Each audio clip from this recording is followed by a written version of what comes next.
नमस्कार बच्चों, देखिए आपका स्वागत है हमारे YouTube channel Anoop Kumar YouTube channel में। देखिए बच्चों, हम शंकु बेलने के कुछ क्वेश्चन पढ़ रहे हैं और इनको कहे सोल्व करना, ये हम आप लोगों को सिखाएंगे। देखिए बच्चों, यहाँ पर ये आ रहा, देखिए यहाँ पर ये हाथ आ रहा, लिखा हुआ आ रहा है हाथ। ठीक है दोस्तों, देखिए ये है 8 सेंटीमीटर त्रिज्या वाली धातु की एक ठोस गोलाकार गेंद को पिघलाकर 8 सेंटीमीटर त्रिज्या वाली 8 सेंटीमीटर त्रिज्या वाली, इसकी त्रिज्या कितनी है? आर, तो इसका मान कितना है?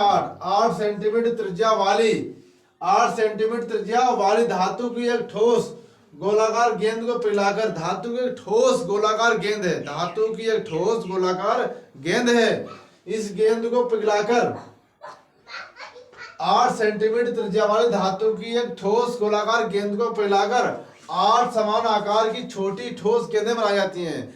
8 गेंदें बनाई जाती हैं, समान आकार की छोटी गेंदें। कैसी गेंदें? छोटी गेंदें बनाई जाती हैं। तो प्रत्येक नई गेंद की त्रिज्या ज्ञात कीजिए। देखिए दोस्तों, ये गेंद का पूरा व्यास होता है डी, गेंद का पूरा व्यास होता है डी और त्रिज्या होती है आर। गेंद का व्यास जो होता है, व्यास वो होता है डी, कितना होता है? डी। और इसकी त्रिज्या जो होती है वो होती है हमारी आर। त्रिज्या और क्या होगा? आर। त्रिज्या आर है, व्यास क्या है? डी। तो हमारे पास आर का जो मान है बच्चों वो कितना है? 8। चूंकि ये गेंद बड़ी है तो इसकी त्रिज्या क्या हो जाएगी? Capital R. क्या हो जाएगी? Capital R. ऐसी छोटी छोटी कितनी गेंदें बनाई गई है? 8। कितनी बनाई गई है? 8। ऐसी छोटी छोटी 8 गेंदें बनाई गई हैं। तो हमने मान लिया छोटी गेंद की त्रिज्या क्या है? आर। छोटी गेंद की त्रिज्या, छोटी गेंद की त्रिज्या हमने मान ली है आर। त्रिज्या बराबर हो जाएगा आर।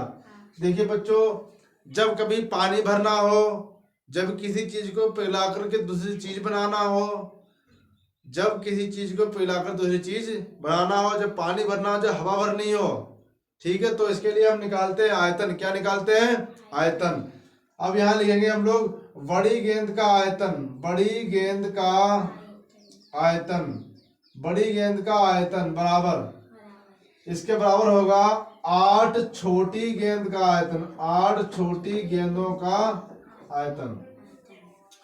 देखिए बड़ी गेंद का आयतन यहां लिख लो, यहां पर बड़ी गेंद का आयतन, बड़ी गेंद का आयतन बराबर 8 छोटी गेंद का आयतन, छोटी गेंद का आयतन, 8 छोटी गेंद का आयतन, 8 बड़ी गेंदों का बड़ी गेंद का आयतन बराबर 8 छोटी गेंद का आयतन। बड़ी गेंद का आयतन बच्चों होता है 4/3 पाई आर की घात 3, 4/3 पाई आर की घात 3। और छोटी गेंद का आयतन हो जाएगा 8 गुणा 4/3 पाई आर घात 3। ये 8 कहां से आ गया? क्योंकि ये 8 छोटी गेंदें हैं, 8 छोटी गेंदें हैं, तो इसलिए गुणा में क्या हो जाएगा? 8। और उनकी त्रिज्या प्रत्येक की पूछ रहा है, तो इसका मतलब 8 गेंदों की त्रिज्या समान ही होगी। कैसी होगी? समान ही होगी। देखिए 4/3 पाई, 4/3 पाई कैंसिल, 4/3 पाई, 4/3 पाई कैंसिल। यहाँ आर की जो वैल्यू हमारे पास है वो कितनी है? 8। बच्चों कितनी है? 8। देखो ये 8 लिखा है, यहाँ लिखेंगे 8 की पावर आर की घात 3 है, तो 8 को हम 3 बार लिखेंगे, 8 गुणा 8 गुणा 8 बराबर ये क्या लिखा है? 8 गुणा आर की घात 3। 8 से 8 कैंसिल, 8 अट्ठे 64, 8 अट्ठे 64 बराबर आर की घात 3। घात 3 से इस पे लगेगा क्यूब। क्या लगेगा? क्यूब।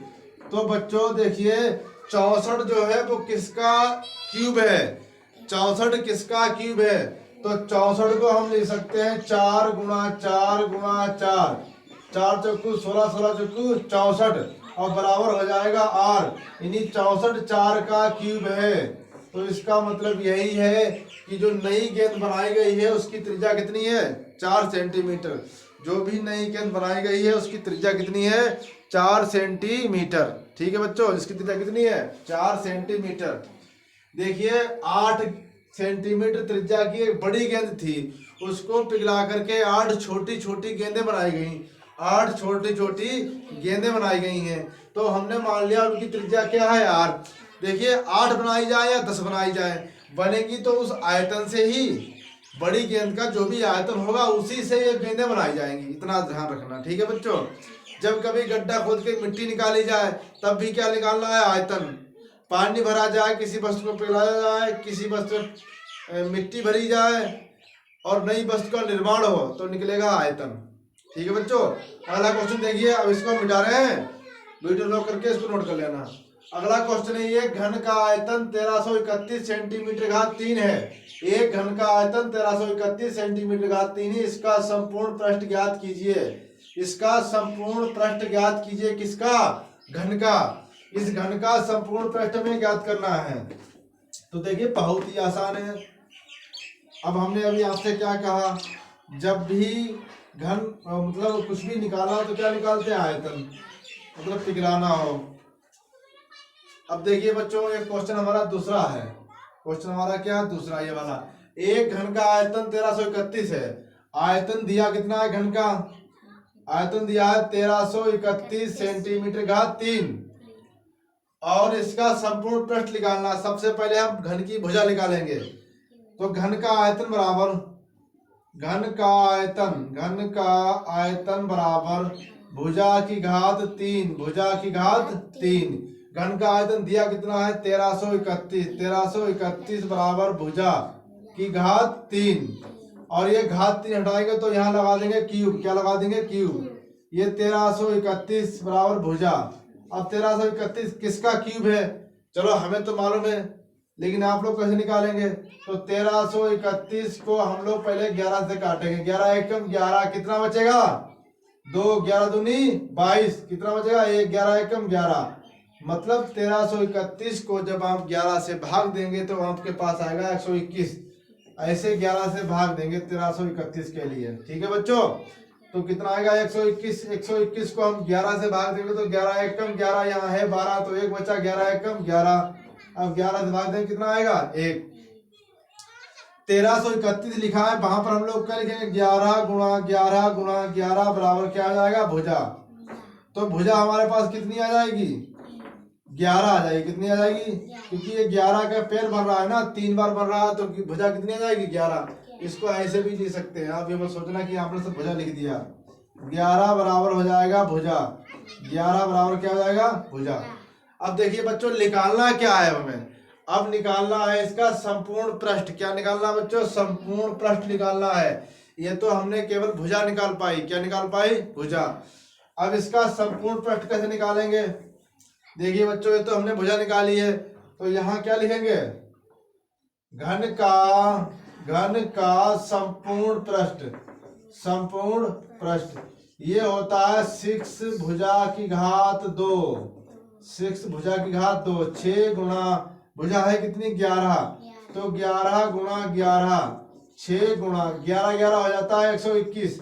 जब 11 11 की गुणा करेंगे तो कितना आएगा, 121। 6 कम 6, 6 दूनी 12, 6 कम 6 1 7। ये हमारा हो जाएगा 726 सेंटीमीटर की घात 2। 726 सेंटीमीटर की घात 2। ठीक है, अगला क्वेश्चन देखिए बच्चों, 726 सेंटीमीटर की घात 2। अगला क्वेश्चन बहुत ही आसान है। 3 सेंटीमीटर, 4 सेंटीमीटर, 5 सेंटीमीटर किनारे वाला धातु के 3 ठोस घनों को पिघलाकर एक अकेला घन बनाया गया है। इस प्रकार बने घन का किनारा मतलब भुजा ज्ञात करनी है। जो घन बना है उसकी क्या निकालनी है, भुजा। इसको बच्चों नोट कर लेना। ठीक है, लोग करके बहुत ही आसान है बच्चों, बिल्कुल ऐसे ही कर देंगे आप लोग। हमें मालूम है आप लोग ऐसे ही कर देंगे। देखिए कोई बात नहीं, घन हमने कहा कितने भी हो, उससे क्या मतलब, घन कितने भी हो हमें निकालना क्या है, किनारों वाले धातु के ठोस 3 घनों को पिघलाकर एक नया घन बनाना है। तो घन का सब घनों की क्या निकालना है, अरे सब घनों क्या निकालना है, आयतन। क्या निकालना है, आयतन। घनों का आयतन निकालना है। तो एक बड़ा घन बनाना है अकेला, एक अकेला बड़ा घन बनेगा तो घन का आयतन होता है भुजा की घात 3। भुजा की घात 3 ये होता है, भुजा की घात 3।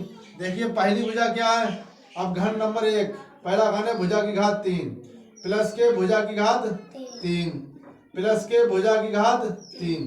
क्योंकि घन कैसे है, अलग अलग है, भाई 3 सेंटीमीटर, 4 सेंटीमीटर, 5 सेंटीमीटर किनारे वाले धातु के 3 ठोस घनों को पहले अगर 3 घन है, ये पहले की भुजा है, दूसरे की है, किसी की है, तीसरे की, और एक बड़ा घन बनाना है, तो यहाँ आ जाएगा 3 की घात 3 प्लस के 4 की घात 3 प्लस के 5 की घात 3, 3 गुणा 3 बार होगी, 3 तिया 9, 9 तिया 27, 27, 4 चक्कू 16, 16 चक्कू 64, पचम 25, 25 पंजे 125, देखो 5 4 9 7 16, 4 2 6 और 2 8, 4 और 2 6 और 2 8 और 1 9, यहाँ कितना आ जाएगा, यहाँ आ जाएगा 1, मतलब 125 में 64 27 जोड़ेंगे तो 5 4 9 7 16, 6 2 8 2 10 और 1 11, 1 और 1 2, यानी 216, कितना आएगा 216।